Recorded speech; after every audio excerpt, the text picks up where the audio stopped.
Assalamu alaikum and welcome to Global Issues on Alhikmat TV 24/7 online.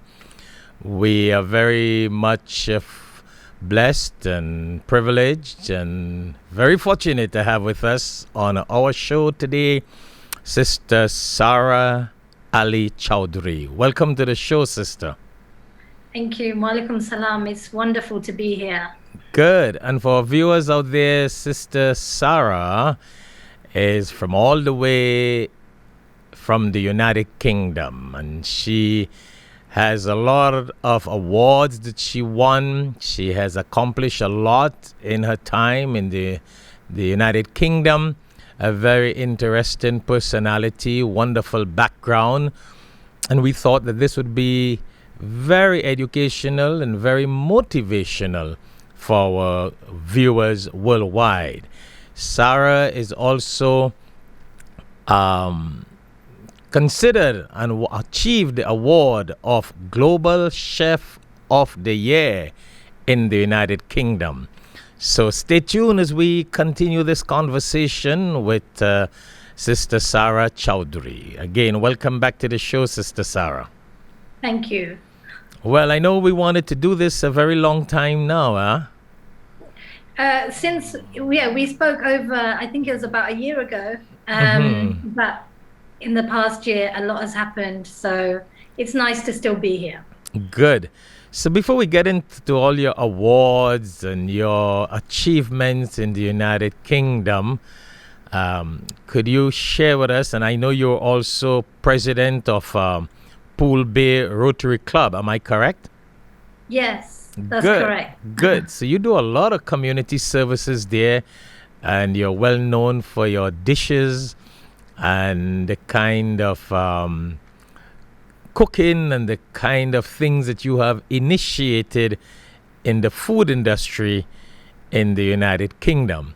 So before we get into all these awards and all these achievements and all the things you do, I know you're a motivational speaker.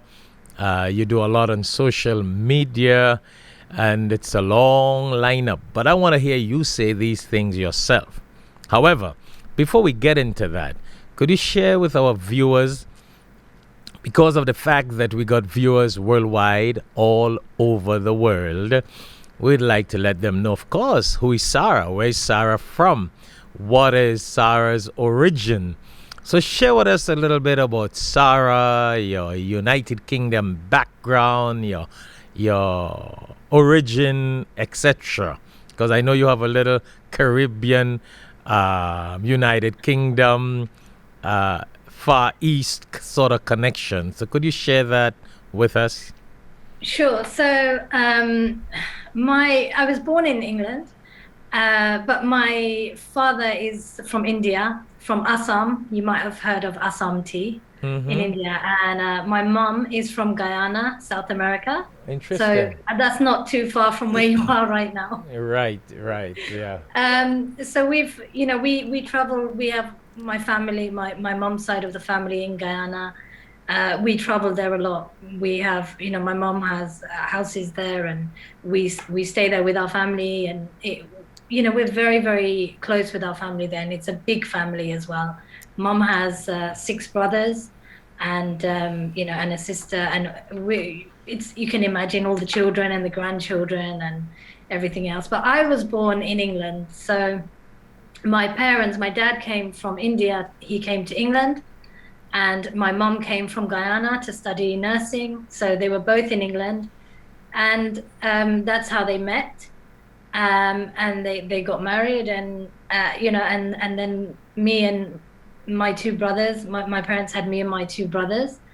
So I was born here and spent my life helping them in their restaurant business.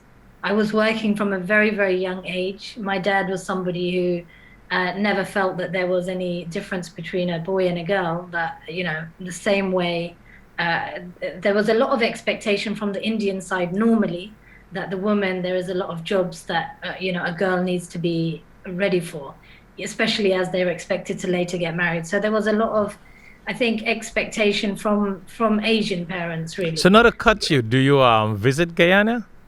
Yeah, I've visited many times. Last time I went was, I think, about 3 years ago, or maybe 4 years ago now. Mm-hmm.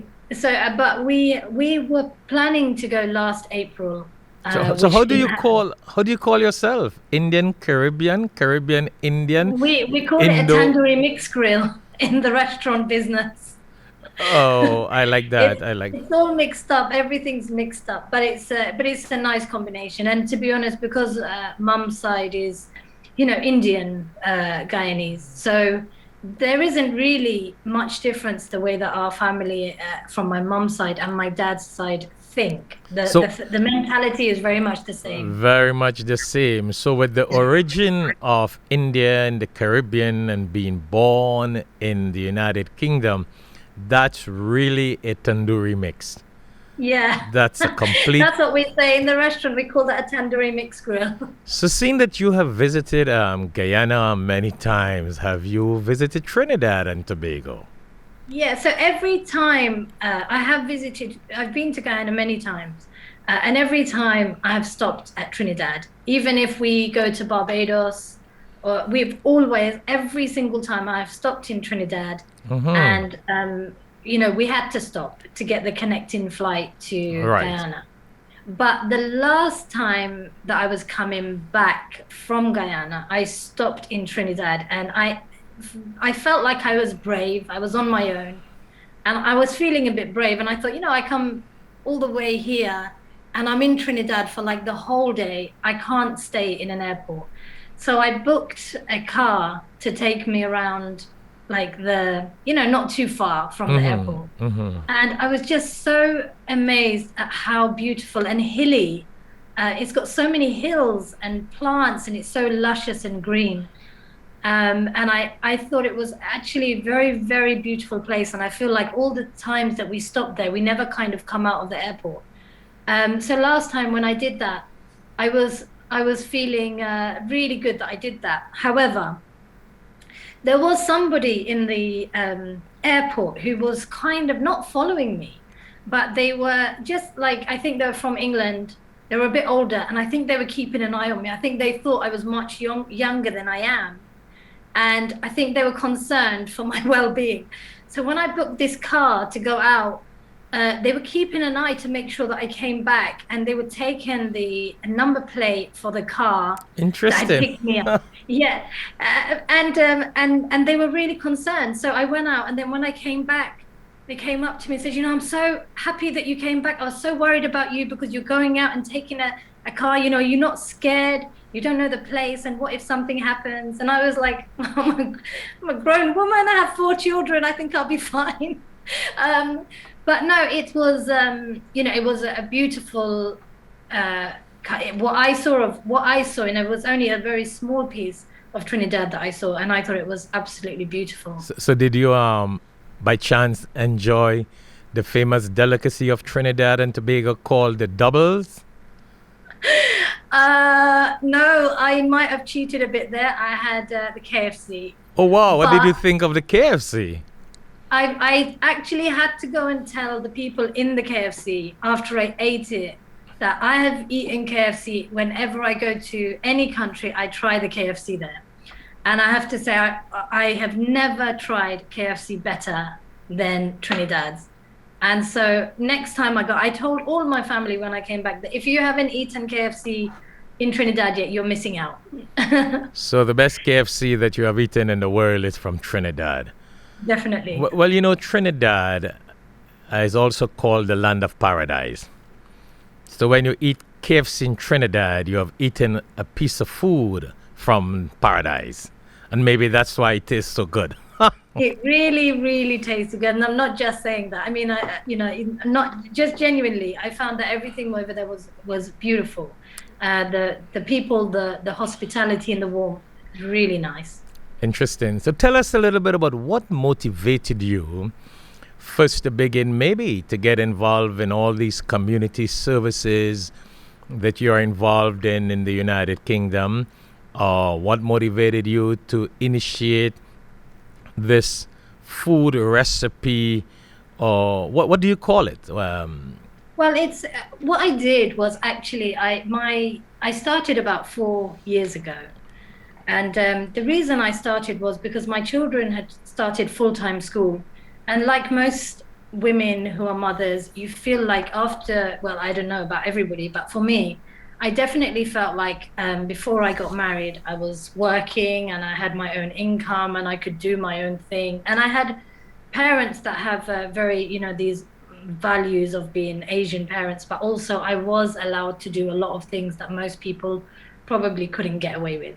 And so after marriage, I did get married to somebody from Bangladesh, and So that even adds to the tandoori grill. it really added. But to be honest, I was married for 20 years and only recently divorced. Oh. But which is a shame. But I did feel that,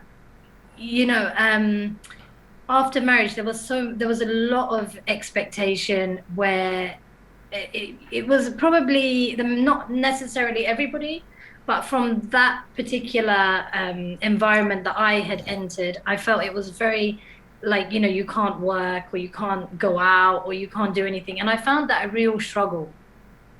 But I did say I was married for 20 years, which is quite a long time. And during that course of that time, you get married and then you have children and you kind of in a pattern where you're a mother, you're a wife, you're a daughter-in-law, and so you uphold these responsibilities as best you can. I think when my children all went to school full time, I suddenly felt like, what am I doing? Because there is so much more I could be doing. And so I wanted to do something that could work around my children and my household without causing any issues, to be honest. And I thought food would be the best thing because everybody wants to eat and everybody likes to eat good food. So my mom is a fantastic cook. My grandmother was as well. And they also have worked in the Indian, not my grandmother, but my mom has been working in the Indian restaurant since she got married to my dad. They opened their own Indian restaurant. And like I said, we were brought up in that trade. So it's kind of inbuilt in us to do something with food. But what I decided to do was something where I could integrate my life with my children. So it's not separate. I thought if I open a restaurant, I would have to leave the children and go and work. And I thought, but if I do something where I'm teaching people how to cook food, I could actually bring the children in and say, well, I'm cooking this with my son.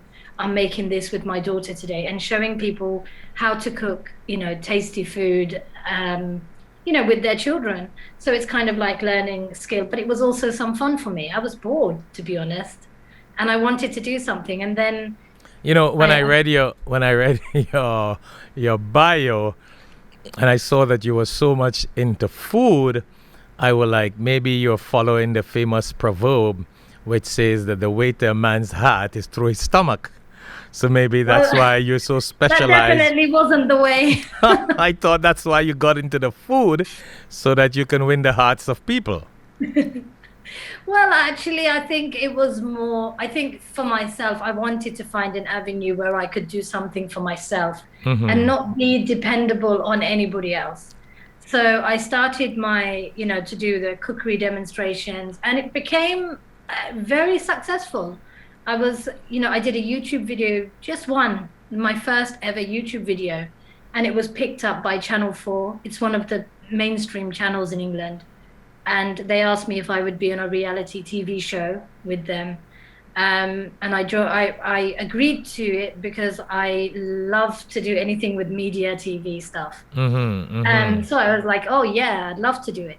But when I went in, I had no idea that it would be with 3 very big name celebrity chefs and that I would be cooking with them. Wow. And it was, but reality TV is, that could make or break you, to be honest. But because I wasn't known, I really didn't care.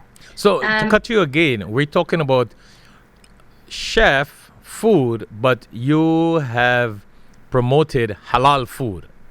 Yeah. Good. I eat halal food. Yeah, yes, so it was not just, and I just want to let our viewers worldwide know that it was not just like about Indian food. It was not just food, but it was all about halal Indian cuisine. Well, when I started to do, to be honest, we only eat halal anyway. So it never came into the description, because when you live in England, I mean, when I cook for people at a cookery demonstration, they're eating halal and we're making them halal whether they like it or not. So everyone knew on the media that when Sarah cooks, it's halal we're talking about. Well, they don't talk about it because it's understood. It would be understood because everybody knows that I'm Muslim. Right.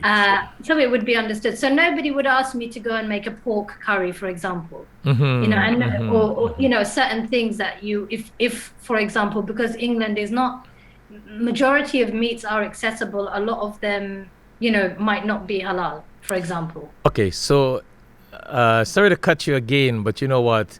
Time just goes. We have already been speaking for 15 minutes. Would you believe that? Okay. 15 minutes. So we're going to go on a short break. And when we come back, we'll continue a little bit on what motivated you on doing this sort of specialty in being a chef in England and some of your other achievements and awards, because you're well known as an entrepreneur and a very motivational person. So for our viewers out there, again, we have been speaking to Sarah Choudhury from the United Kingdom, a person with a lot of achievements, a lot of awards, and someone who has initiated a lot of things as a sister growing up in the United Kingdom. So stay tuned. When we come back, we'll continue this conversation with Sarah from England. Assalamu alaikum. Allah gives hikmat, wisdom, to whomsoever He wills. And whomsoever is given wisdom is certainly given a lot of good. Only the people of understanding will benefit from the reminder. Tune in to Alhikmat TV for khutbahs, lectures, and Islamic reminders. Assalamu alaikum wa rahmatullahi wa barakatuh.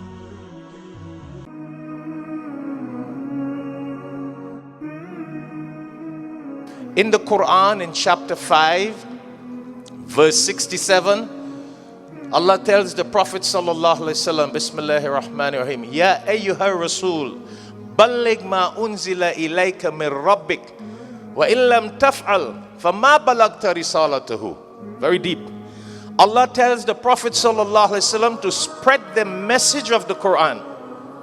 And he told the Prophet, and if you do not spread the message, you did not fulfill the mission of the messenger. So you and I are followers of the Prophet sallallahu alaihi wasallam. If we can afford one Quran, help us join in distributing the Quran. So if you can't afford one Quran, do it. $3. 10 Quran, $30. 100 Quran, $300.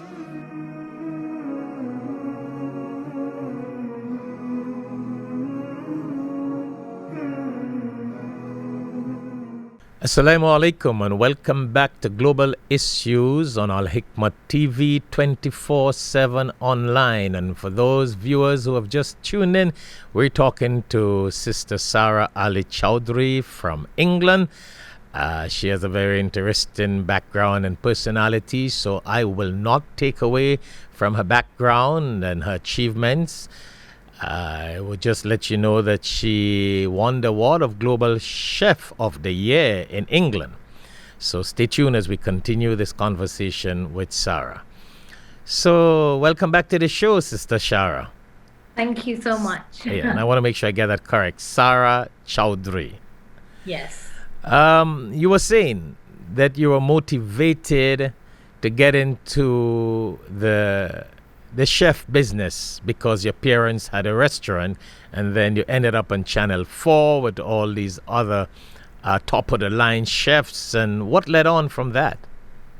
So then we were filming for about 3 months together, and I really enjoyed it. You know, like, I mean, it was every day was like just so so are you telling me that it was not just an interview, it was like a show that promoted dishes? Yeah, it was you know, a show where we have to cook against other people, and you know, I mean, this was my first time to ever do anything like that, and it was a competition, and I didn't go far in the competition. I was like one of the first people out.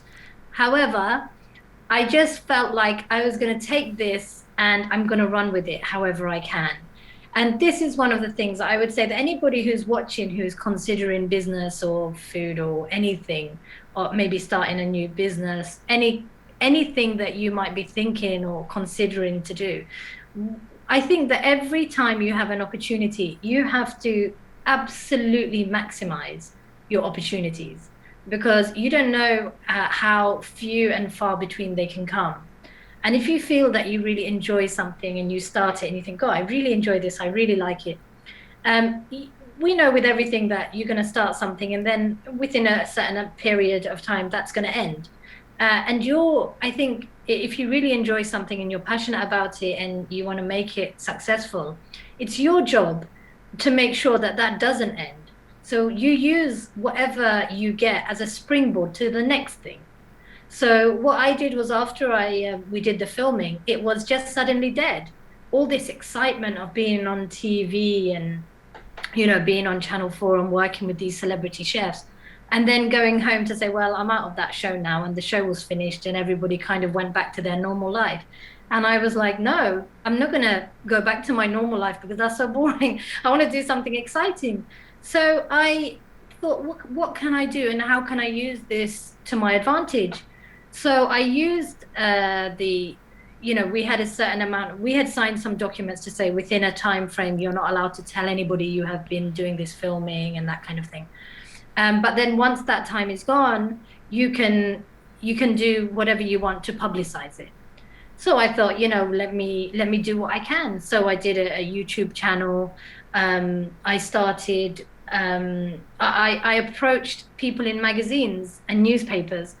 I remember opening a newspaper, and it was in England. They have like certain dates for like everything. So you'll have a national, curry week, for example. Speaking about a National Curry Week, and I'm sorry to interject all the time, but I'm trying to think how the audience out there will be thinking and what questions they may have in their mind.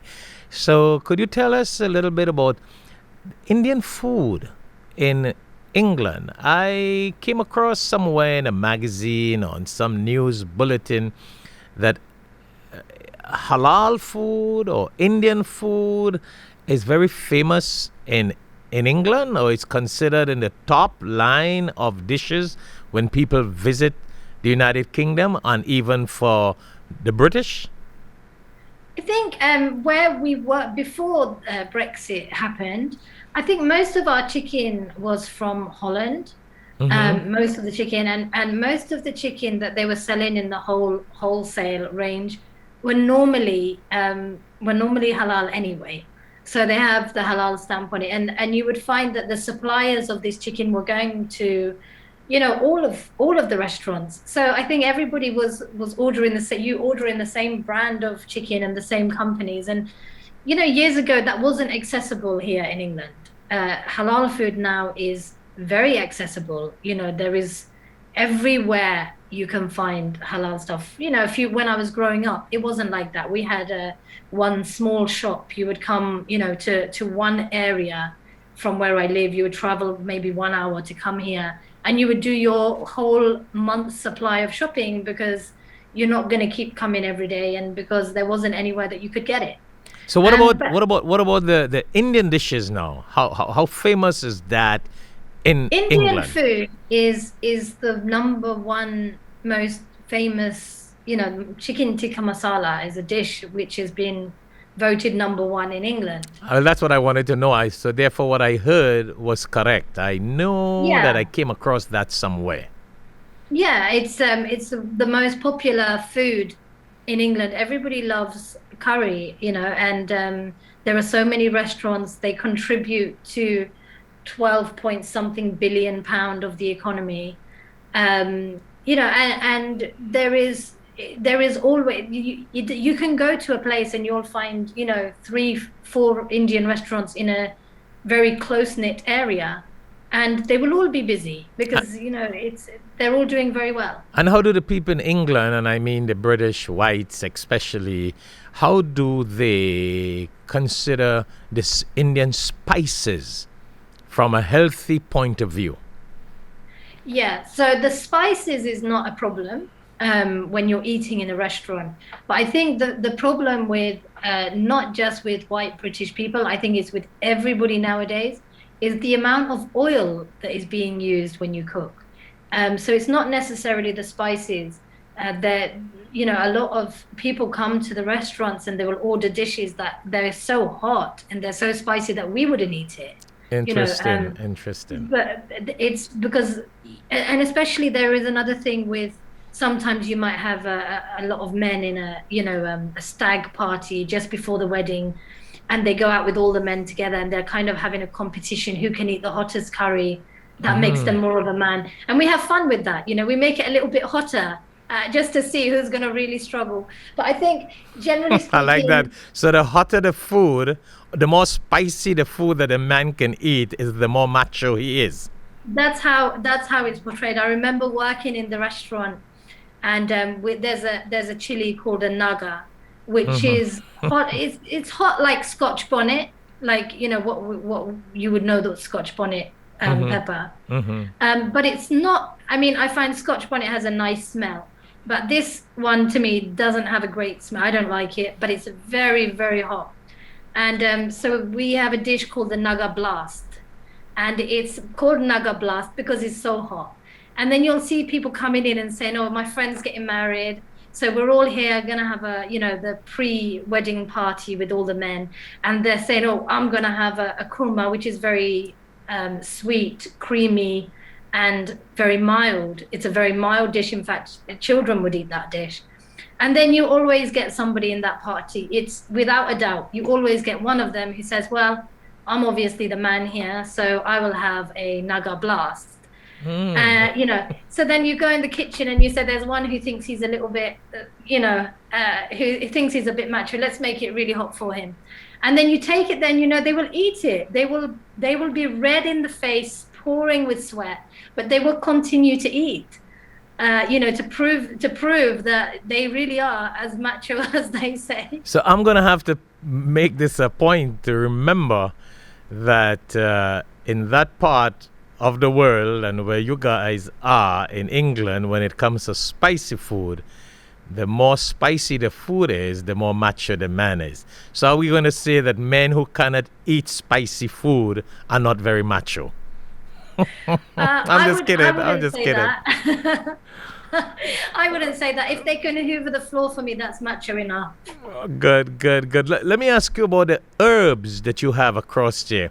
What do the people in England think about herbs, the different herbs that are used in Indian food when it comes to a health point of view? Because a lot of people I know talk about that. Do they understand and do they know that the herbs used are very beneficial for the human body? So this is what I was doing with my food. So when you go to a restaurant, obviously it's restaurant food, it's cooked in bulk, and they are providing for hundreds of people. They are, they're making it for the masses. But when we cook at home, which is obviously what I do in my business, I show people how to cook at home with their family. And so a lot of thought goes into the food that we're eating, and it's always a lot more natural, a lot less oil, a lot more fragrant and flavorsome, because I don't need to make a big pot of stock to do a million dishes. I may be cooking 2 or 3 things. So with these 2 or 3 things, we concentrate on the flavor and the spices and the and everything that goes in it, which makes it some of the dishes, for example, if we're cooking spinach, we'll put fresh coriander, we put fresh chili in there. We've got, garlic and onion, and we're using also coriander powder and turmeric powder. So turmeric powder is, it's an antioxidant. It's so many health benefits that come with turmeric. And all the other spices used in Indian food, they're known with Ayurvedic food to be, they help you with so many benefits. They're talking about, helping your bones, making your skin nice. There are so many things. With turmeric alone, I remember because I did say I've got 4 children. There are so many benefits in turmeric that I don't know in Trinidad, but in Guyana, my grandmother had told me, she came and saw me after I had my first child, and she said, oh, you have to drink, turmeric with milk. You have to boil the milk and boil it and boil it and boil it with turmeric. And I said, well, why would I want to do that? It tastes awful. And she said, it heals you on the inside after after a woman has given birth, because on the inside of your body it's so scarred, and it actually naturally heals it. Which is, so because I write for magazines and newspapers, and I do the cookery demonstrations, I normally talk about these benefits for people that they've never heard of, and they haven't really been exposed to it. There are programs that talk about Indian food, but they never really focus on the amount of benefits in the Indian food. Okay, so I want to really talk to you about your message at the House of Lords, because you're a person who is a motivational speaker.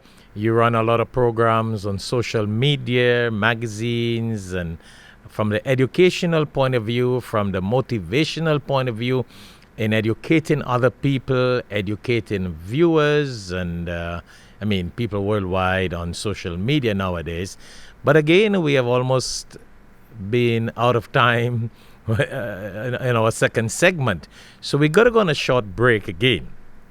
When we come back, and time is just going. What you're saying is so interesting that the time is just going. We've been talking for over half an hour now within the first and second segment. But I'm really interested, and I would love our viewers worldwide, and I'm sure that the people here in Florida, where we are down in Miami, Alhikmat office, they'll love to hear about your food and what you do. And with social media, this is worldwide. So when we come back after the short break, we want to talk about that message you gave at the House of Lords and what it was. What does the F stand for? F, entrepreneur, food entrepreneur? No, it's for female entrepreneur. Oh, female entrepreneur. Well, you see, we've been speaking about food, so I sort of classify the F to be food. But that is interesting, as a female entrepreneur delivering the keynote address at the House of Lords. That is phenomenal. And I would also like to ask you when we come back, how you came to know about us. Where did you find us and how you came to know about us? So for our viewers out there, stay tuned. We're talking to Sister Sarah Ali Choudhury from England, a person with a very interesting background, very motivational for our sisters and women out there in the world.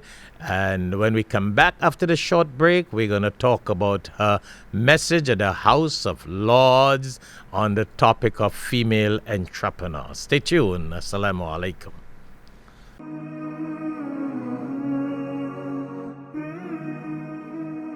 In the Quran, in chapter 5, verse 67, Allah tells the Prophet sallallahu alaihi wasallam, Bismillahir Rahmanir Rahim, Ya ayyuhar Rasul, balligh ma unzila ilayka min rabbik, wa illam taf'al, fama balagta risalatahu.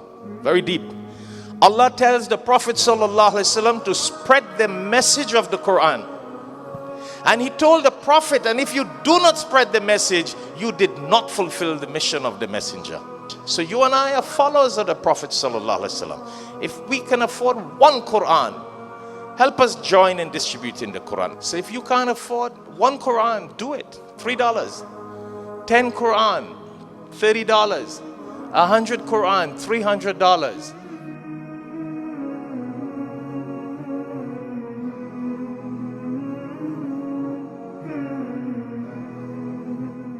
Assalamu alaikum and welcome back to Global Issues on Alhikmat TV 24/7 online. And for those of you who have just tuned in, we're talking to Sister Sarah Ali Choudhury from England, a sister with a lot of achievements and a lot of awards. So we're going to talk to her a little bit now about her message and her keynote address at the House of Lords as a female entrepreneur, a woman who has attained a lot of achievements in her career. So welcome back to the show, Sister Sarah. Thank you. So tell us all about this keynote address at the House of Lords. I mean, not very many people are fortunate to deliver an address at the House of Lords. Yeah, it was a real honor for me to be able to do that. So the year previous to me speaking, I was selected as one of 100 women who were considered the top female entrepreneurs in the UK. I was featured in Forbes magazine, and I think it was just really what I was saying earlier about using every opportunity to maximize your potential. But when I was selected with them, I was part of that group for a year. And then every year they select another 100 people. So I did my year and I did the best I could. And then the following year, I was invited to speak to the new 100 women who were selected and to tell them about my journey and how I felt. So we had this event at the House of Lords, and we had some MPs who were present and politicians. And it was just, it was really an honor to be given this opportunity from iEntrepreneur. They work closely with the government and do a lot of things to help business owners, small business owners, but they also recognize female entrepreneurs. After doing that, they also gave me my own slot on a show similar to what you're doing, but obviously yours is mainstream, mine isn't. Mine is on social media, on Facebook. We do a Facebook Live every Wednesday where I interview other entrepreneurs and talk about their business journeys. But when I delivered my speech at the House of Lords, it was talking about how people who have just achieved this massive success of being within the F entrepreneur community and how they could maximize their potential and how they could go further to the next level and how to use, and manifest opportunities for themselves. For every single opportunity that comes your way, as I said earlier, it's another springboard to the next thing that you're planning to do. So, what time do you come on every Wednesday is it Facebook? It's 10 o'clock in the morning. That's UK time. UK time. But because it's on Facebook, it's available to see, throughout. Once it's there, it's there. So for viewers worldwide who would like to join in and be one of your followers and your supporters, they can just, what do they click in on? What's the name of the Facebook? It's called So the one that I run, the program is called Sarah Meets, and it's just where I meet different meets. Yeah, like I meet you, for example. Good. I like that. So I meet whoever, and it's just called Sarah Meets, and it's part of the I Entrepreneur, and the I is for basically saying that it's mainly highlighting. It might sound a bit racist in some ways. It's more highlighting about the entrepreneurs who are not white British, the ones who may not be getting recognized for their achievement, because there is still some work to be done in those areas to highlight people of color. No, I understand. I mean, it's an opportunity to motivate other people and bring other people on board and get them to be recognized, and it really helps them. It motivates them into moving on and being better. We've found that people who have, some of the people that I interview in my program, they have come from, other countries, from Uganda, from Gambia, from all over the world, and they've come to England and they have, been successful in setting up their own business, their own organization. They have employees. They worked from the bottom up.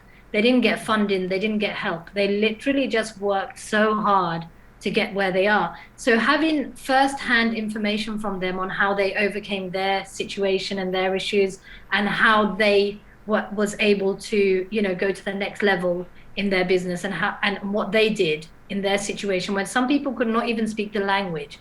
So when you hear about these people's successes and when you hear that it's possible that some people have had a much worse situation than most of us and they've achieved so much, it's just so inspiring to know that we are able to to learn from this and to be able to develop ourselves from it. That is interesting. And so England is beautiful. I remember 2 years ago, I came in to do a couple lectures in England, and I also gave a lecture at a wedding close to the Heathrow Airport in London.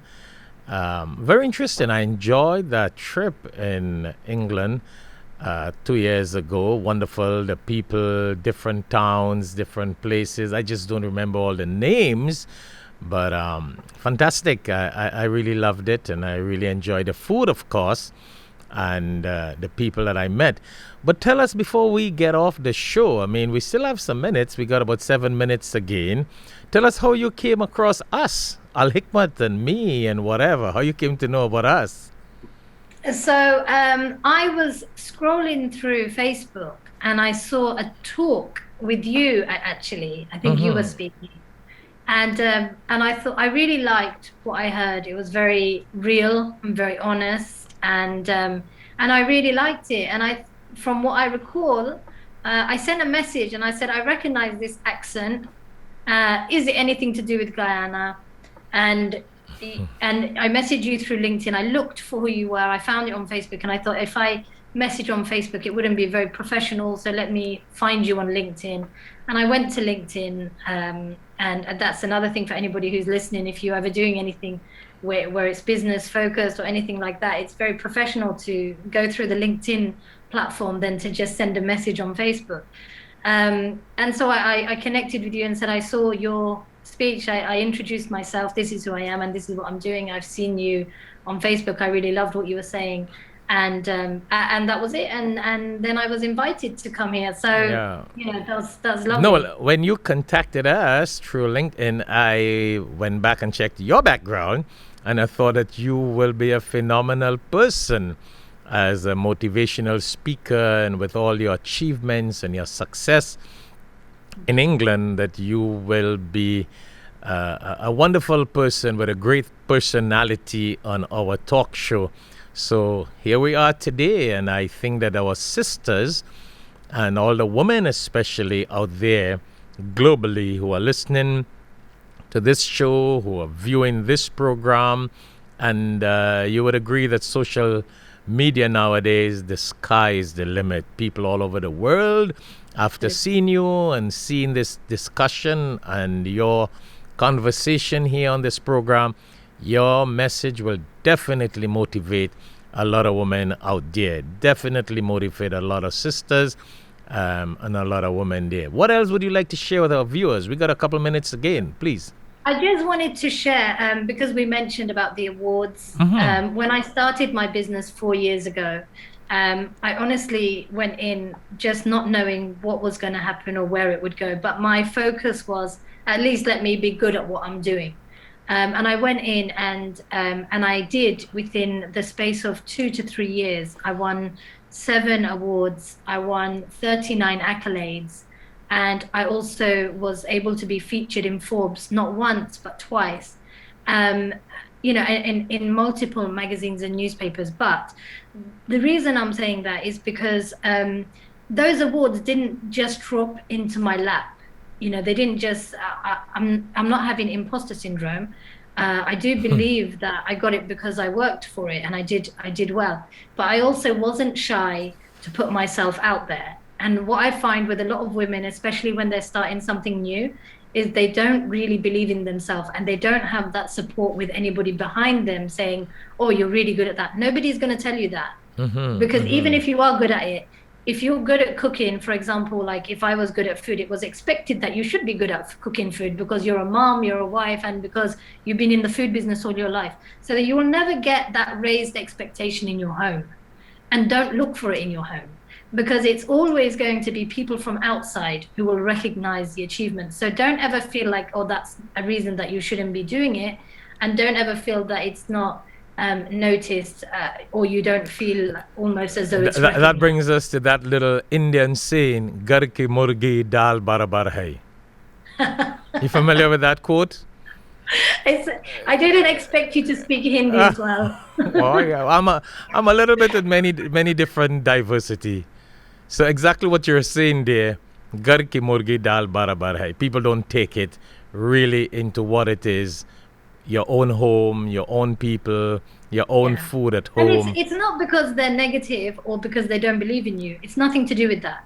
It's just because you spend years being a certain person and then suddenly you decide you want to do something. And it's, so just, it's only for those, I'm only saying that for people if they feel that, oh, I don't know how to start, or is it worth it? It's always worth it. And if you really push, you can really go over and above your expectations. Oh, you're right. I mean, and you have lived that life, and with all these awards, and when you make, you want to tell our viewers a little bit worldwide about Forbes? Because when you make House of Lords and you make Forbes in England, you have reached there. Yeah, Forbes was, as I said, has been selected as one of the female entrepreneurs. If you want to be recognized by a magazine that's worth being recognized about, you have to select a subject that would create disruption. Nobody wants to talk about anything pretty. So you have to be a disruptor to get noticed in magazines like that. So I came out with an article. I spoke to the lady who is the founder of F Entrepreneur, and she's a contributor for Forbes magazine. And I said to her, I would like to discuss why there is a lack of Asian women in the Indian food business. And that raised a lot of eyebrows, and it was a subject that is long waiting to be addressed. You can find a topic in anything that you're doing that you will always find it something that isn't really spoken about. That's the topic that you need to use. So that is superb. And again, as we said, when you get the opportunity to speak at the House of Lords and to get your message on Forbes magazine, you have made it to the top in England. And you are very blessed to have that sort of opportunity. And it's all by the mercy of Allah that Allah guided you. But God guides those who make efforts. And it's not everybody are just fortunate to just come out of a bloom and just bloom out there. But when you make efforts, Allah bless you. I do feel that I've had a very blessed life. I've spent my life, with my parents who are amazing for me. And we lived our life, never been short of anything, and I have, my children, 4 children with nothing, no illnesses or no issues or nothing wrong with them, food on the table and a roof on our head. So alhamdulillah, we're very blessed. Beautiful. Well, Sister Sarah Ali Choudhury, it has been a blessing talking to you, and I think it has been very motivational for viewers worldwide to listen to you and to be motivated by you. A person who has made Forbes magazine, spoken at the House of Lords, an entrepreneur, president of Pool Bay Rotary Club, and all the many other awards and achievements. I went through your bio. I'm like, wow, where does she get the time to do all of these things? So I think that indeed is a blessing, and may God continue to bless you and guide you. So in just a couple of seconds before we close the show and come to an end, what would you like to say to our viewers?